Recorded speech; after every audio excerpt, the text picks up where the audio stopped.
Olá, queridos, tudo bem? Bem-vindos aí a mais um momento do nosso estudo da Palavra de Deus.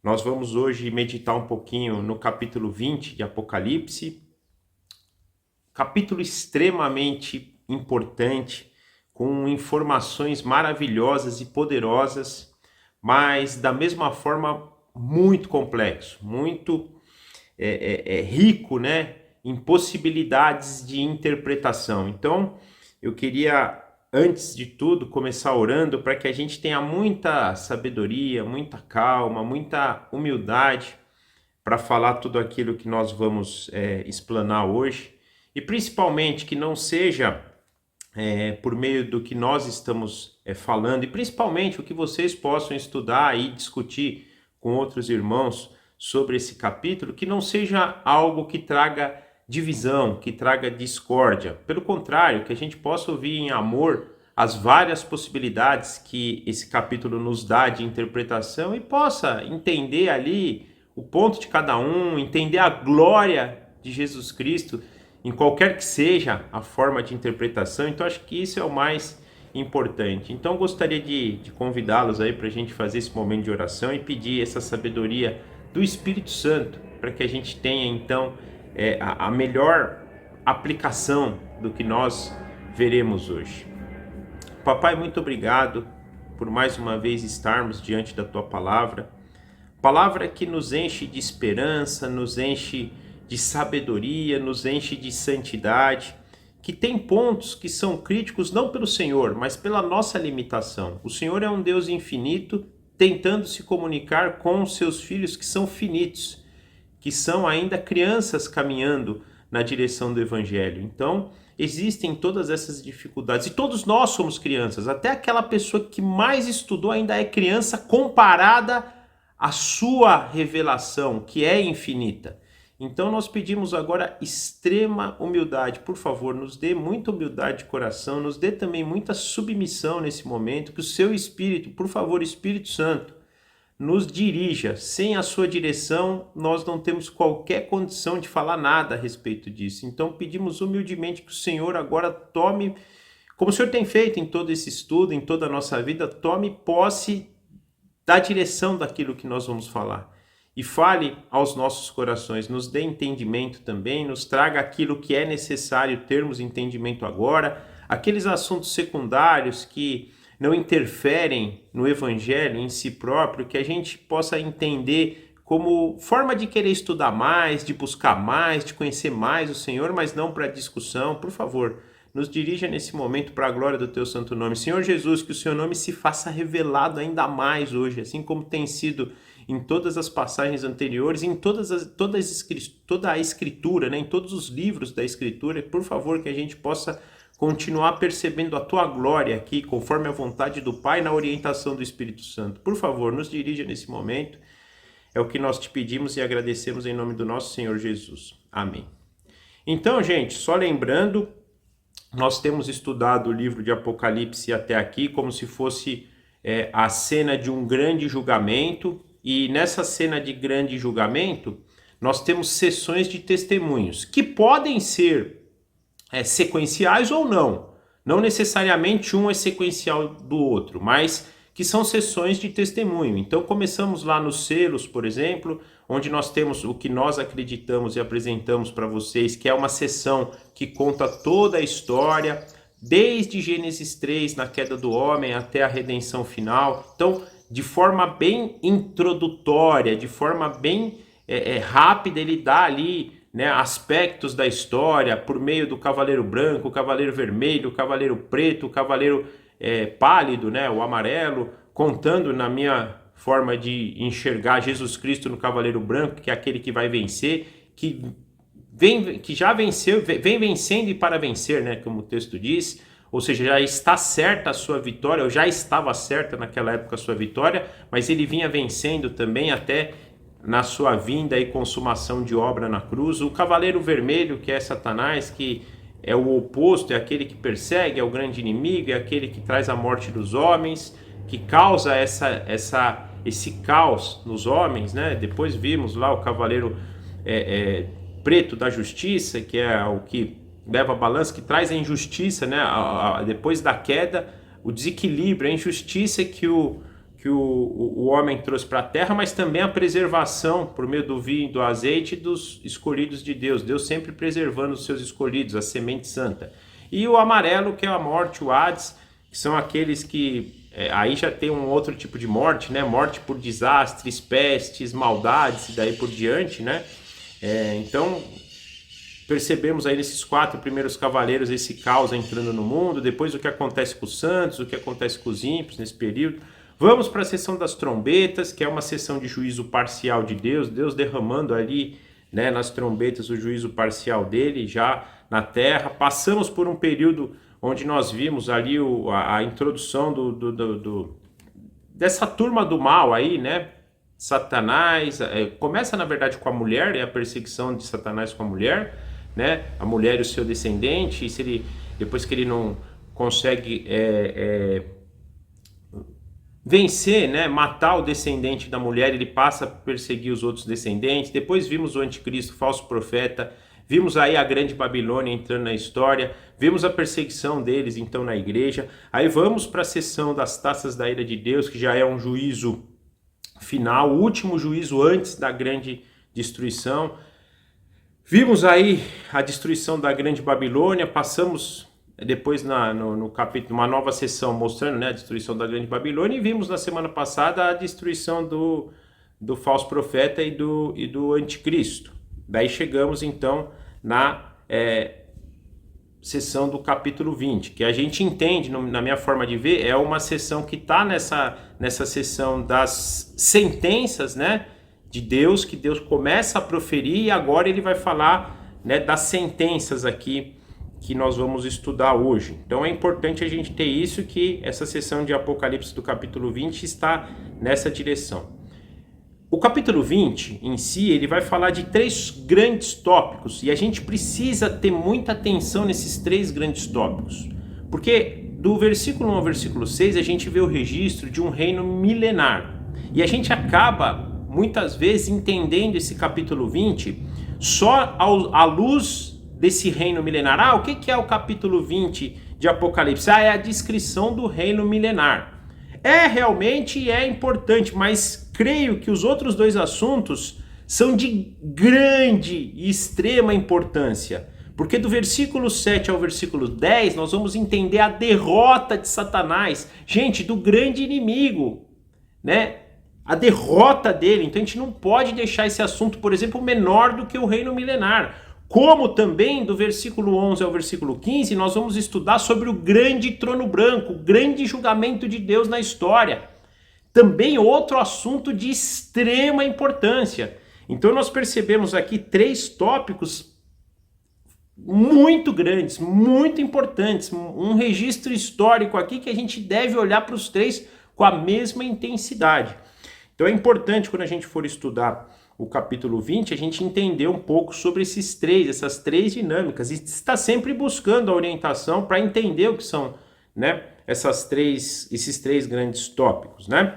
Mas vamos começar então a leitura, né? O nosso primeiro ponto aqui é sobre o registro do reino milenar, e a gente vai ler então do verso 1 ao verso 6 nesse primeiro momento. Então, Apocalipse 20, do verso 1 ao verso 6, nos diz assim: Vi descer do céu um anjo que trazia na mão a chave do abismo e uma grande corrente. Ele prendeu o dragão, a antiga serpente, que é o diabo, Satanás, e o acorrentou por 1000 anos. Lançou-o no abismo, fechou-o e pôs um selo sobre ele, para assim impedi-lo de enganar as nações até que se terminassem os 1000 anos. Depois disso, é necessário que ele seja solto por um pouco de tempo. Vi tronos em que se assentaram aqueles a quem havia sido dado autoridade para julgar. Vi as almas dos que foram decapitados por causa do testemunho de Jesus e da palavra de Deus. Eles não tinham adorado a besta nem a sua imagem, e não tinham recebido a sua marca na testa nem nas mãos. Eles ressuscitaram e reinaram com Cristo durante 1000 anos. E o restante dos mortos não voltou a viver até que se completassem os 1000 dias. Esta é a primeira ressurreição. Felizes os santos, os que participam da primeira ressurreição. A segunda morte não tem poder sobre eles. Serão sacerdotes de Deus e de Cristo e reinarão com ele durante 1000 anos.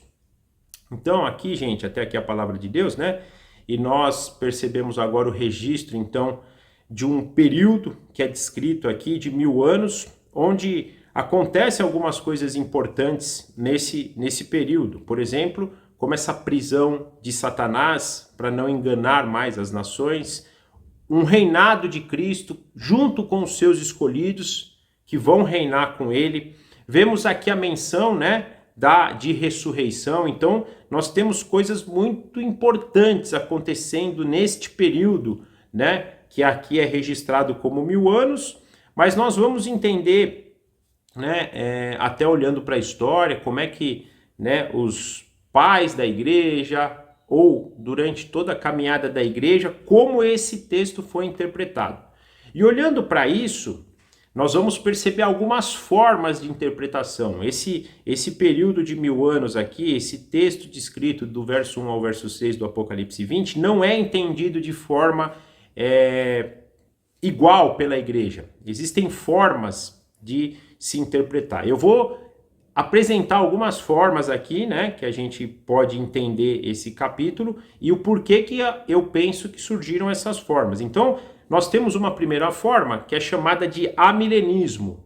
O que quer dizer isso? Na verdade, se a gente fosse pensar no significado da passagem, da palavra, desculpa, a era de não milenismo, é sem milênio. Mas na verdade não é isso. Os amilenistas, eles defendem que o reino, esse reino de 1000 anos, ele começa na morte de Cristo e vai até a segunda vinda de Cristo. Então é um reino, né, que vem da primeira morte à segunda morte. Aí nós vemos uma menção, e principalmente quem não estuda o amilenismo, fala assim, mas vocês falam que é um reino espiritual. E muitos falam realmente, muitos amilenistas que penso que param aí no reino espiritual, eles falam isso, é um reino espiritual, né? E, na verdade, eu penso que já vi outras pessoas amilenistas falarem que é um reino espiritual e presente aqui agora, né?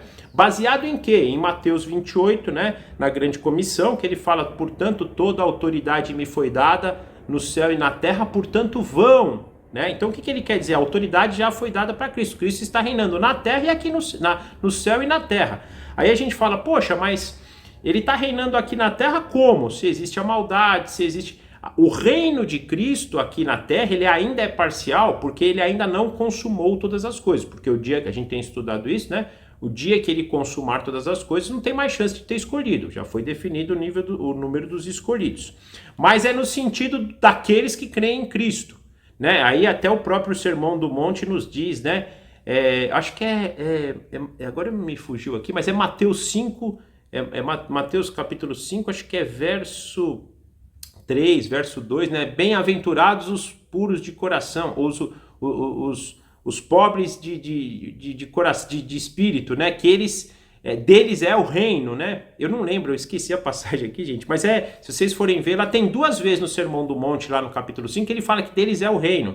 É baseado nisso, é um reino aqui já, ele tem poder aqui já, Satanás não reina mais sobre ele já não é mais enganado, e esse reino ele abrange todas as nações, né? Não é só Israel como era naquela época de João, mas já tinha se expandido para todo mundo. Então o amilenismo defende essa tese do reino sendo da primeira à segunda vinda de Cristo, espiritual, mas aqui na terra também para os crentes, tá?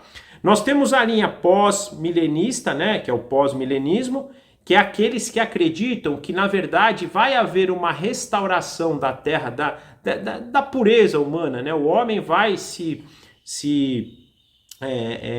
vai avançar, o evangelho vai avançar, a paz vai voltar a reinar, e aí durante um período, e aí os pós-milenistas têm aqueles que são literais, que acreditam que são 1000 anos, e tem aqueles que não, que falam que é um período de tempo, não necessariamente 1000 anos, e no final desse período Jesus volta, né? Então a segunda volta de Cristo, a segunda vinda de Cristo, ela é depois desse período aí de um avivamento, né? Digamos assim. Tanto é que a gente vê muito a linha pós-milenista ela ser muito forte depois de avivamentos. Porque aí se acredita que esses avivamentos vão encher a terra com a sabedoria, com o evangelho, com a paz de Deus, né? E aí vai ter esse período aí de reino de Cristo em paz, né? Uma coisa importante disso, eu já vi até algumas pessoas falar, pô, como é que vocês podem falar que pode haver pós-milenismo, sendo que o mundo caminha para o mal? Gente, a gente não pode esquecer uma coisa, tá? Isso eu queria que vocês tivessem em mente. Para Deus, um estralo de dedo, ele aviva a terra inteira. A gente não pode tirar o poder de Deus da história. Eu estou dizendo pessoas amilenistas e pré-milenistas, é impossível ter o pós-milenismo, porque olha como é que nós estamos indo de mal a pior. Só que, gente, de novo, para Deus, um estalar de dedo, há um avivamento. Por exemplo, um grande homem de Deus, aliás, eu vou depois sugerir textos para vocês e vídeos para vocês verem aqui, colocações aqui de pessoas discutindo sobre o milênio. Eu vi, por exemplo, o John Piper, tem um vídeo do John Piper sobre isso. Ele está fazendo um encontro escatológico com outros irmãos de outros que entendem outras coisas, né? E o cara que defendia o pós-milenismo fala, mas Jonathan Edwards era pós-milenista, né? Brincando, por quê? Porque John Piper não digo que ele é discípulo de Jonathan Edwards, porque ele é discípulo de Jesus Cristo, mas ele seguia muito o que Jonathan Edwards falava, né? E ele até briga, mas é verdade, né? Eu tô frito aqui, porque eu segui alguém que eu não creio na linha de milênio dele. Mas pra gente entender que, por exemplo, Jonathan Edwards, na época que ele viveu um grande avivamento. Então, para ele crer que o pós-milenismo era possível, foi muito latente ali, né? Você vê, o cara vê aquela coisa acontecer assim, e de novo, um avivamento assim da noite pro dia. Aí o cara vê aquilo, e gente, eu já falei para vocês que eu não creio no pós-milenismo, mas eu ficaria muito feliz se fosse. Ia ser lindo. A gente precisa, todas elas, ia ser lindo. Eu acho assim, se a gente viver o milênio em qualquer perspectiva aqui, vai ser algo fantástico. Eu tenho hoje uma linha, vou falar para vocês qual é no final, mas qualquer uma delas, se a gente viver, eu acho que vai ser fantástico, e a gente tem que desejar de qualquer que seja, não, nem nesse negócio, eu defendi aquela tese, então eu quero que seja aquela, não, qualquer que seja vai ser lindo, e o pós-milenismo, se for realmente, vai ser fantástico, e é uma das formas que se apresenta, né? Outra forma que a gente vê é o pré-milenismo. Aliás, todas elas, tanto o milenismo, quanto o pós-milenismo, quanto o pré-milenismo, a gente vai ver diferenças também na própria forma, né? Pós-milenistas que entendem isso já tendo acontecido e já está vivendo esse período, outros que já acreditam que é no futuro, né? Essa questão do amilenista que pensa que é só espiritual ou não, também interfere aqui na Terra. Então, nós vemos essas também diferenças na própria forma ali. E o pré-milenismo apresenta as mais latentes nesse caso, né? Nós temos 3 formas de enxergar o pré-milenismo, né? Mas só para a gente entender antes o que é pré-milenismo é quando a gente entende que Jesus volta, né? É uma sequência do capítulo 19. Ele volta ali até tudo que a gente estudou no capítulo 19, né? Naquela grande batalha da vitória do anticristo falso profeta. Aí vai ter uma renovação da terra e um período de 1000 anos com Cristo reinando aqui. Esse reinado de Cristo aqui, ele vai ser com os seus glorificados, como a gente vê aqui, quem ressuscitou aqui na primeira ressurreição já vai estar glorificado, e vai ter pessoas que não creram ainda, que não receberam a marca da besta, mas também que não tinham crido em Cristo ainda, que vão viver aqui com os glorificados durante 1000 anos, que também é possível, tá, gente? Muitas vezes eu comecei até estudando pré-milenio, outras linhas, mas não é impossível a gente viver com pessoas não, né, pessoas glorificadas com pessoas não glorificadas. É possível sim, a gente vê isso, o próprio Senhor Jesus, quando ele volta, né, fica os 40, depois que ele é ressurreto, né, ele não viveu 40 dias com os apóstolos, então os apóstolos ainda eram não glorificados, e Jesus era glorificado, né? Mas Jesus era Deus, não importa, nós vamos ser glorificados igual a Jesus, né? Não seremos Deus, né? Mas seremos glorificados igual. Então é possível também. Então essa situação também não acho que deva ser usada para refutar. Mas o pré-milenismo é isso. Então vai ter um período de 1000 anos com Cristo reinando aqui na Terra. Uma característica muito legal do pré-milenismo, assim, é que é o cumprimento das promessas, né? Nós vamos falar disso mais para frente. Os cumprimentos das promessas que Deus faz a Israel sendo cumpridas, né? Nesse milênio, né? Nesse período de 1000 anos, né? E depois desses 1000 anos, aí Satanás é solto, como a gente vê aqui, tem ali a grande batalha final, e aí o estado eterno. Então o pré-milenismo é isso. E aí o pré-milenismo a gente vê algumas divisões ainda, né?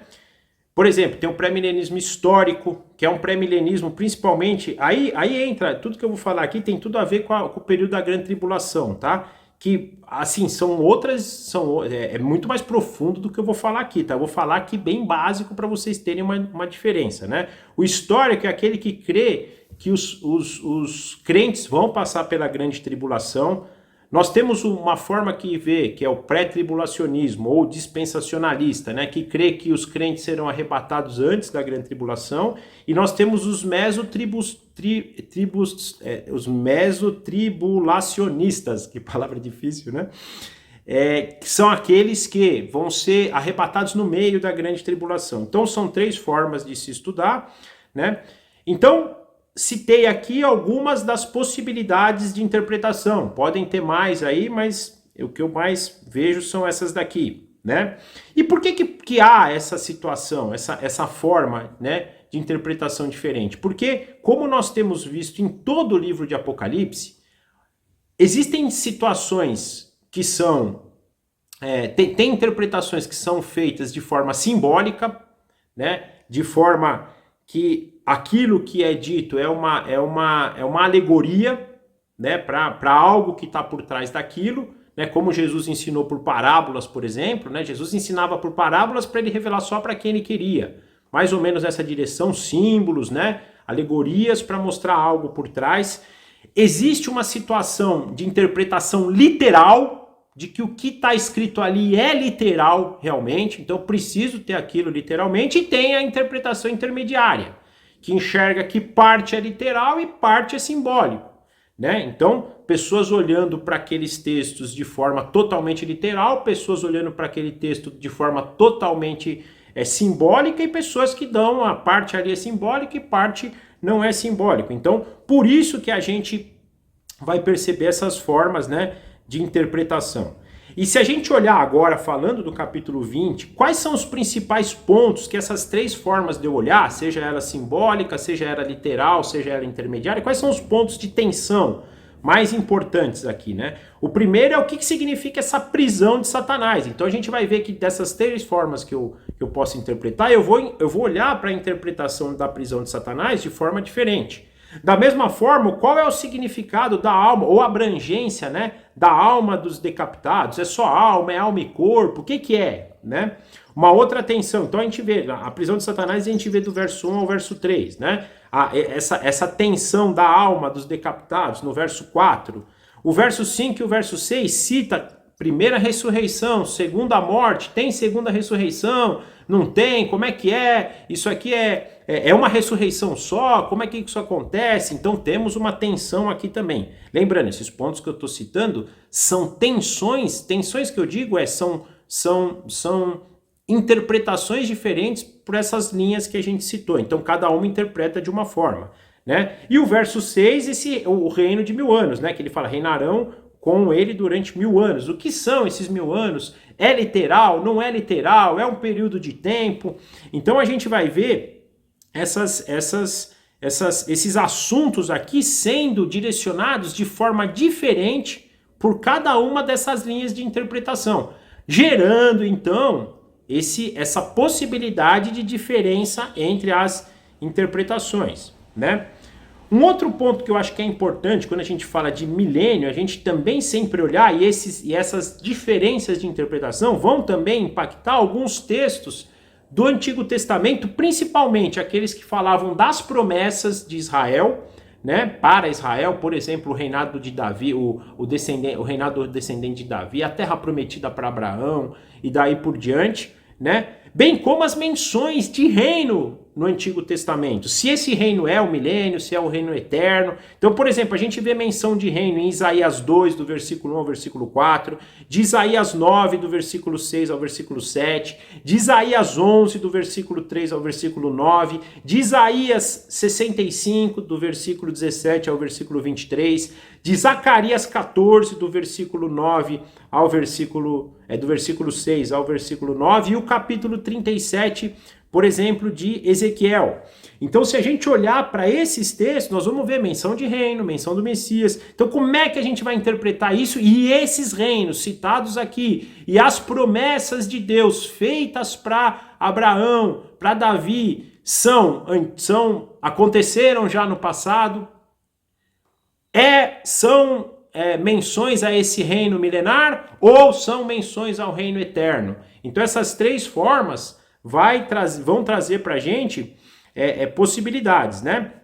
O mais importante a gente crer é o seguinte, a gente tem que entender o seguinte, é difícil a gente discutir esse ponto aqui com pessoas de outra linha que não queiram ter uma abertura, ou nós também, quando ouvirmos outro, termos uma abertura. Por quê? Porque cada um dentro da forma que lê, ele vai interpretar essas dificuldades da forma dele. Então, por exemplo, Isaías 65:20 tem um texto muito difícil para os amilenistas, porque ele fala, por exemplo, que no reino lá, a criança não vai morrer com menos de 100 anos.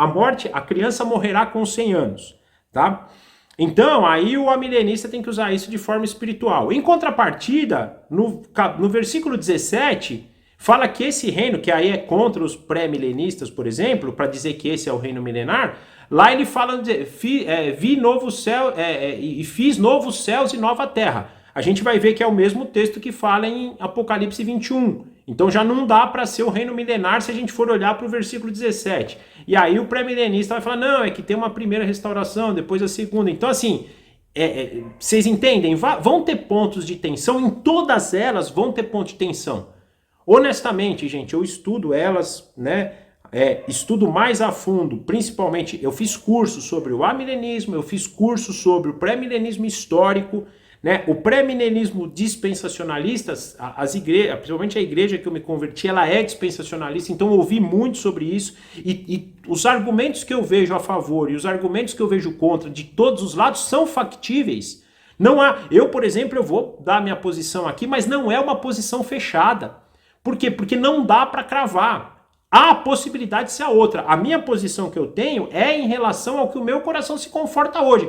Mas você fala, Fabrício, você crava aquela? Não cravo. Porque eu entendo que é isso. Se eu olhar para aquele texto de forma literal, eu vou ter uma interpretação. Se eu for olhar aquele texto por uma linha mais simbólica, mais espiritual, eu vou ter outra. Então depende da forma que eu vou estar olhando. Então não dá, na minha opinião, para cravar. Tá? Dá pra gente, o nosso coração vai se... Né, nosso entendimento vai se conformar com uma delas, mas a gente tem que aceitar com muito respeito, né, a posição dos outros. Outros textos que eu acho que nós devemos sempre olhar para isso, né, para entender essa abrangência do milênio, é Mateus 28, 16, 20, né, e Efésios 2, de 1 a 7. Esses dois textos eu coloquei aqui, mais para a gente entender o que desses dois textos? De que Cristo já reina. Se é o reino milenar ou não, gente, não importa. Não vamos, eu acho que a gente às vezes perde o tempo assim, o reino milenar é agora, está acontecendo agora. Se vai ser pós-milenismo, pré-milenismo, ou se é realmente agora milenismo, acho que isso é secundário se a gente entender que Cristo já reina. E a gente tem que lembrar que João está escrevendo essa carta lá no primeiro século para aqueles crentes que estavam sendo perseguidos por meio de imperadores, possíveis reis, né? Imperador e rei tinha a mesma conotação, sanguinários. E João está falando, cara, Cristo já reina. Cristo já tem toda a autoridade. Tudo isso que está acontecendo faz parte desse grande plano de Deus para a redenção do homem. Tanto é que muitos dos crentes, muitos sofreram, muitos outros foram morrer martirizados, louvando a Deus, porque entenderam isso, tiveram essa revelação de Deus. Então isso a gente não pode tirar de mente.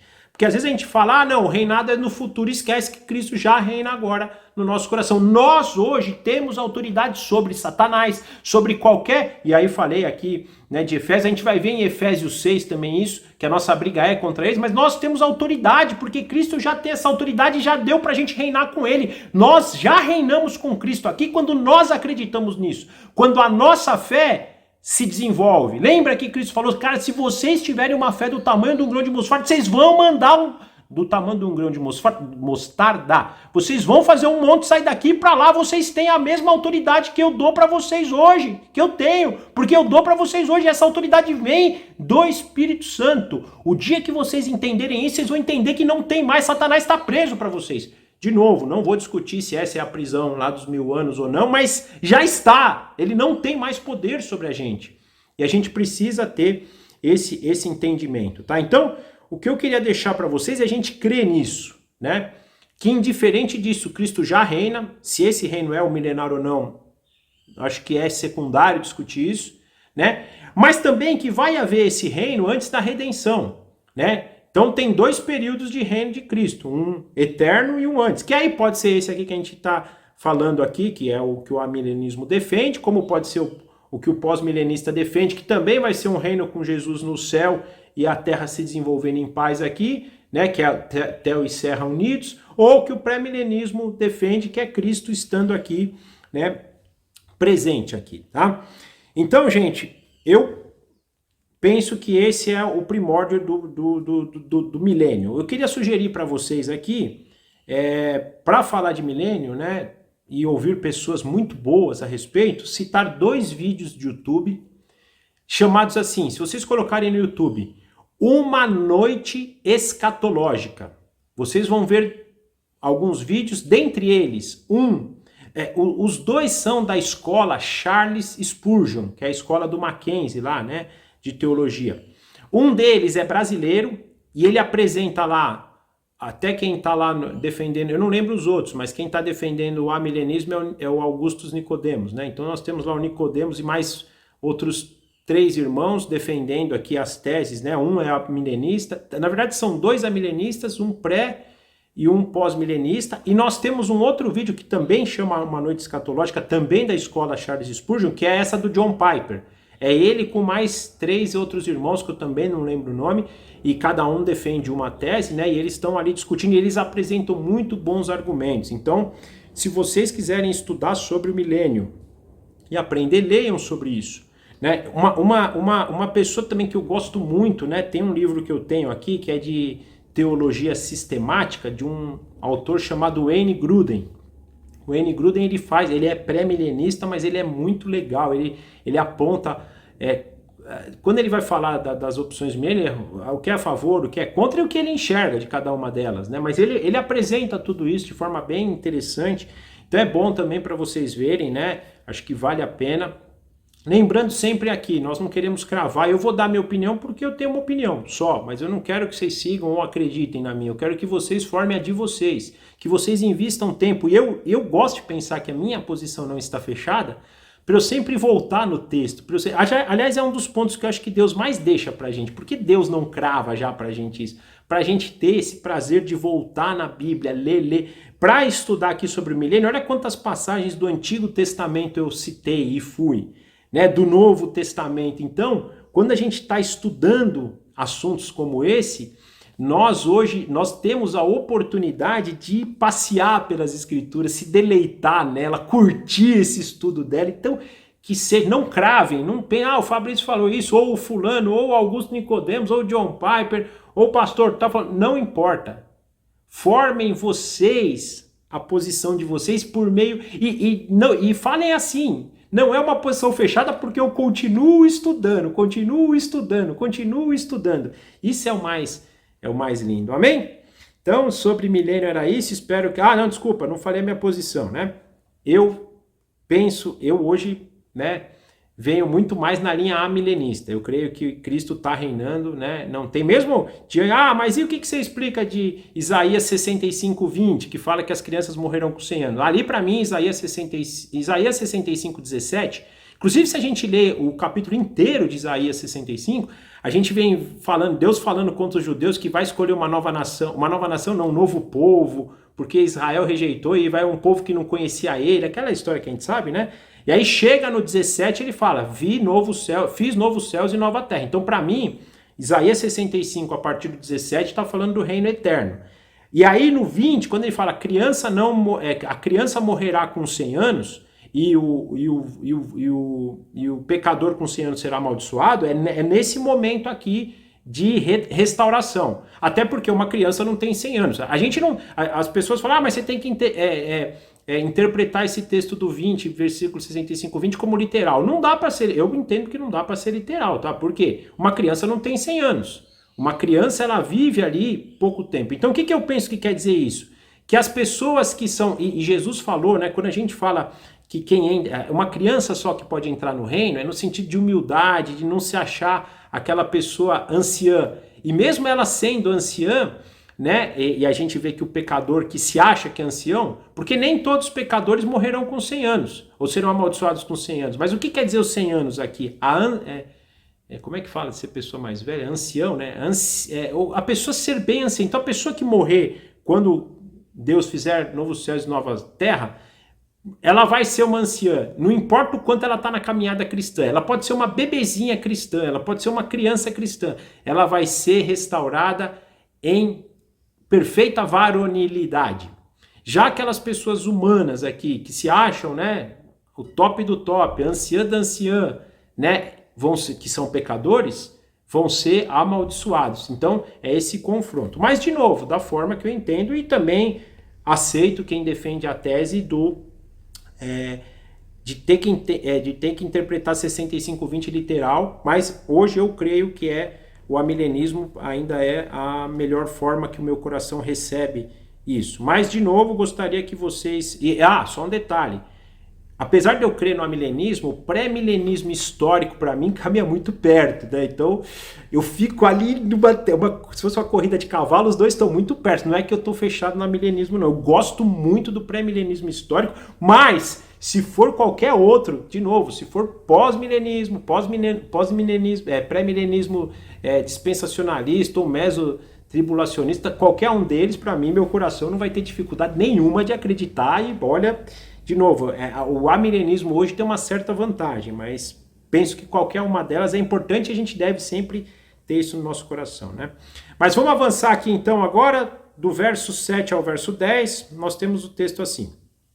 Quando terminarem os 1000 anos, Satanás será solto de sua prisão, sairá para enganar as nações que estão nos 4 cantos da terra, Gog e Magog, a fim de reuni-las para a batalha. Seu número é como a areia do mar. As nações marcharam por toda a superfície da terra e cercaram o acampamento dos santos, a cidade amada. Mas um fogo desceu do céu e as devorou. O diabo que as governava, que as enganava, foi lançado no lago de fogo que arde com enxofre, onde já haviam sido lançados a besta e o falso profeta. Eles serão atormentados dia e noite para todo o sempre. Então até aqui gente, só uma coisa importante, se um amilenista vê tudo que eu falei para vocês até o capítulo 19, ele vai me chamar de louco, tá?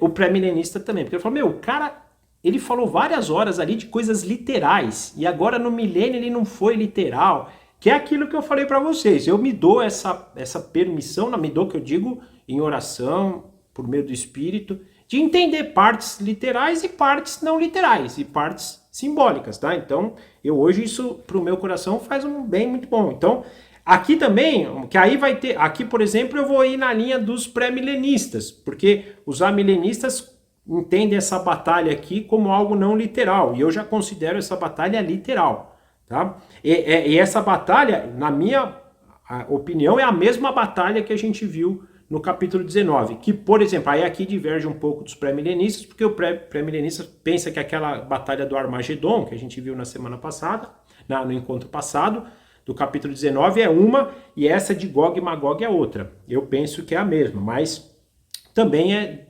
dessa forma que a gente vai interpretando, né?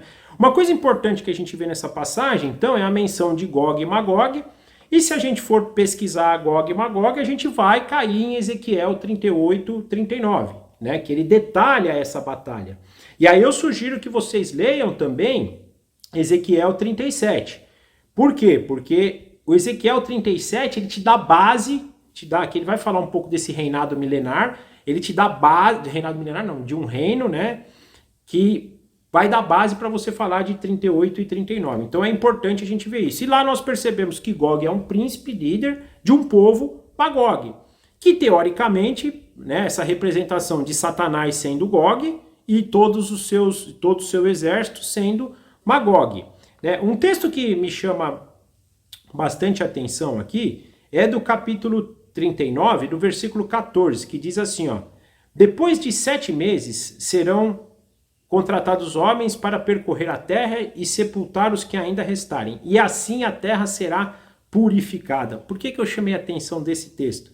Lá em Ezequiel 39, 14. Porque, gente, vai ser a purificação da terra. E aí nós vamos ver que é exatamente o que acontece, né? Porque, primeiro, Satanás vai ser derrotado. A gente vê lá, Satanás, que enganava as nações, foi lançado no lago de fogo, onde já estava a besta e o falso profeta. Então todo enganador, toda mentira já não vai existir mais. Então nós vamos ser purificados, aqueles que realmente tiveram o seu nome escrito no livro da vida e realmente seguiram, né, ao Cordeiro. Então vai ter essa grande batalha, né? E aqui, gente, mais uma vez, como eu falei na batalha do 19, e vou falar aqui de novo, quão acachapante é a vitória de Cristo sobre Satanás. A gente vê Satanás juntar um exército com número... É a mesma coisa que Deus falou para Abraão. Abraão, conta aí os seus descendentes, é igual a areia do mar, conta aí. Aqui ele fala a mesma coisa, o seu número, o exército, né, de Magog aqui, o seu número é como a areia do mar. Gente, imagina quantos bilhões, né? Se a gente crê que Abraão tem bilhões de descendentes, nós vamos crer que também Satanás vai levar bilhões de pessoas com ele. Aliás, todos que não são crentes, né? Que não tem seu nome escrito no livro da vida, vão estar aqui. Imagina quantas pessoas estão lá. Quantas pessoas estão lá nessa batalha? E num fogo do céu os devorou, parecendo lá Elias, né? Quando Acabe manda lá uns caras chamar Elias, ele fala, desceu o fogo do céu e consumiu os 50 que estavam lá. É a mesma coisa. É um negócio assim, muito rápido. E por que eu chamo a atenção disso? Para a gente entender quem é Jesus Cristo, gente. Eu acho que falta para a gente entender quem é Jesus Cristo, né?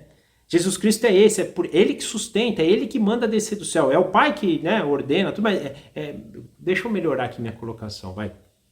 O Pai, ele é o grande arquiteto, mas quem faz, quem executa é Cristo. Então, e por que eu estou falando isso? Porque Deus Pai é fácil a gente... Fácil não, a gente às vezes também erra em entender quem é Deus, né? Mas a gente dá mais ênfase a Ele e pouco a Jesus Cristo. Mas aqui também eu queria trazer como Jesus Cristo está devorando, né, Satanás nessa grande batalha. É algo assim, né, fantástico para a gente ver. Né? A gente entender e aí vamos também, aí eu tô falando do tamanho do exército, mas vamos entender Satanás também, porque Satanás é aquele que engana as nações ou engana o povo, é aquele que desde Gênesis 3 está lá trazendo caos ou incitando o caos, né, para todos ali, né? E ele também é alguém que a gente tem que entender como grande. Ele não chega perto de Jesus Cristo, mas ele é grande. Então, eu queria que a gente olhasse aqui para o tamanho da vitória. Da mesma forma que a gente viu a vitória de Cristo na Batalha do Armagedon, essa grande vitória aqui também. Isso é importante para a gente entender, né? E depois dessa vitória, então aqui nós percebemos a queda de Satanás. Então um dia Satanás vai ser derrotado, só que olha que coisa interessante. Será atormentado dia e noite para todo sempre. Aonde? No lago de fogo. Onde ele vai ficar ardendo com enxofre. Então ele vai estar no lago de fogo. Da mesma forma que a gente viu a besta, né, as bestas, né, o falso profeta, o anticristo, estando lá também. Então é importante isso. Não acaba ali para Satanás. Pelo contrário, ele vai sofrer um tormento eterno. Então aqui nós percebemos essa derrota de Satanás. E por fim nós entramos então no versículo, na parte final, né? Eu vou dividir essa parte em duas leituras, vou ler primeiro do 11 ao 13, que diz assim: Depois vi um grande trono branco e aquele que nele estava sentado. A terra e o céu fugiram da sua presença e não se encontrou lugar para eles. Vi também os mortos, grandes e pequenos, de pé diante do trono. Os livros foram abertos. Outro livro foi aberto, o livro da vida. Os mortos foram julgados de acordo com o que tinham feito, segundo o que estava registrado nos livros. O mar entregou os mortos que nele havia, e a morte e o Hades entregaram os mortos que neles havia. E cada um foi julgado de acordo com o que havia feito. Gente, essa cena aqui tem um sermão, se vocês puderem estudar também, na internet, no YouTube, um sermão de Charles Spurgeon, que é um sermão famoso do Spurgeon, né? É o Grande Trono Branco. Assistam, é de trazer pra gente arrepio. E penso que isso aqui é a síntese do temor. Isso é a síntese do temor. A gente entender que um dia vai ter um julgamento, que a raça humana vai ser julgada, e diante dela vai ser apresentada todas as suas obras. Obras de condenação e obras, e aí aqui também há diferença, né? Tem gente que entende que os crentes não vão passar por isso, mas eu acho que eles vão ser julgados também, e obras positivas para galardão. Então, por que eu digo que os crentes vão passar? Porque vão ser abertos os livros. Se não fosse aberto aqui, a gente vê, por exemplo, né, o livro da vida aqui, para que ele vai abrir o livro da vida aqui se não tem crente aqui? Né? Então, ele vai abrir os dois livros. Ele vai mostrar as obras de cada um, lembrando que para a gente ter, eu gosto de pensar assim, né? É uma forma que eu tenho de pensar, tá, gente? Isso não é relato bíblico. O que vai acontecer? Os nossos pecados, nós que cremos em Cristo, vão aparecer apagados, né? Como se fosse um branquinho lá, porque quando a gente confessa realmente, a gente se arrepende dos nossos pecados, Deus apaga os nossos pecados. Tá? Mas eu acho que vai ficar uma marca lá que foi apagado para a gente ver, lembra que a gente vê onde abundou a graça, onde abundou o pecado, superabundou a graça? Exatamente para as pessoas verem, meu, que graça, olha quanta graça ali no perdão daquela pessoa. Não vai se revelar o pecado dela, mas se revelar o quanto que ela foi perdoada por Deus. E então penso que vão ter, pelo livro das obras, nós vamos perceber aqui o registro delas para condenação, e quem tiver seu livro escrito no livro da vida para salvação e também para receber galardão. A gente tem acompanhado aqui, né, galardões que são dados. Jesus na própria Carta das Igrejas falou, e a própria Bíblia nos diz, né, de galardão, que nós receberemos galardão das coisas boas que a gente deixou Deus agir por nós, aquelas obras que o Espírito Santo trouxe por nós. Então, nós temos que ter isso sempre em mente, gente. Nós vamos ser julgados, todos, grandes, pequenos, reis, escravos, brancos, negros, japoneses, brasileiros, alemães, americanos, todos os povos, todas as raças, todas as tribos, todas as nações, todos os habitantes, desde Adão até o último homem, vão estar assentados diante deste trono branco. E esse vai ser um dia de alegria, mas também de muito sofrimento. E aí nós precisamos pensar de que lado nós estamos. Nós estamos do lado dos alegres, que tem seu nome escrito no livro da vida, ou estaremos do lado dos tristes, né? Porque nós vamos entender o que vai acontecer com eles. Então, temos que ter isso em mente. Por isso que eu disse que essa passagem, às vezes, ela, pela essa discussão do milênio, ela passa, mas eu acho que essa passagem do trono branco, ela é mais importante do que a discussão do milênio. A gente olhar para isso, falar para as pessoas, gente, vocês vão passar pelo grande julgamento, nós vamos passar pelo grande julgamento, seu nome está escrito no livro da vida. Porque se não tiver, é tormento. Se não tiver, você vai ser julgado por isso. Eu vou até aproveitar e vou ler aqui o 14:15. Olha o que diz o 14:15. Então a morte e o Hades foram lançados no lago de fogo também. O lago de fogo é a segunda morte. Quem vai para o lago de fogo é a segunda morte. Por isso que a gente vê que quem tem seu nome no livro da vida não sofre a segunda morte, porque o lago de fogo é a segunda morte. E se o nome de alguém não foi encontrado no livro da vida, ele também foi lançado no lago de fogo. E lembre do que foi dito para Satanás. O que esse lago de fogo traz? Né? Que nós vemos aqui, versículo 10. Eles serão atormentados dia e noite para todos sempre. Quem for lançado no lago de fogo não vai morrer. A segunda morte a gente acha, fechei o olho e não vou lembrar de mais nada. Negativo. Negativo. Vai ser atormentado dia e noite eternamente. Vai ser, gente. A gente precisa ter esse entendimento, olhar para essa passagem a partir do verso 11 até o verso 15 e entender a importância disso. Isso é mais importante do que a gente ficar discutindo se é o milênio agora, se vai ser daqui 1000 anos. A gente precisa mostrar para as pessoas isso. Isso é importante. A gente precisa viver sobre essa ótica. Entender que a nossa vida aqui, diante do que pode acontecer nesse grande trono branco, é irrisória. Porque nós teremos ou tormento eterno, e eterno não é 100 anos, eterno é por todo sempre. Ou podemos ter o galardão eterno para todo sempre. Então 70 anos, 60 anos, 50 anos, 100 anos que a gente viva aqui não é nada em comparado ao que pode acontecer nesse grande dia, a sentença que for dada nesse grande dia. Então nós temos que viver hoje sobre uma ótica de ter o nome escrito no livro da vida. E aí, olhando para as Escrituras, nós sabemos como é isso. Por meio de arrependimento, por meio de santificação. Mas a salvação só vem por meio de Jesus Cristo.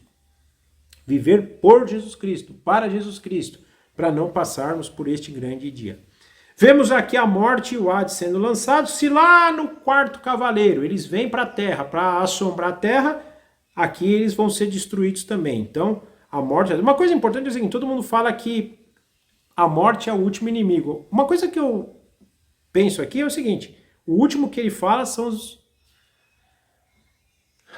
os que não creram.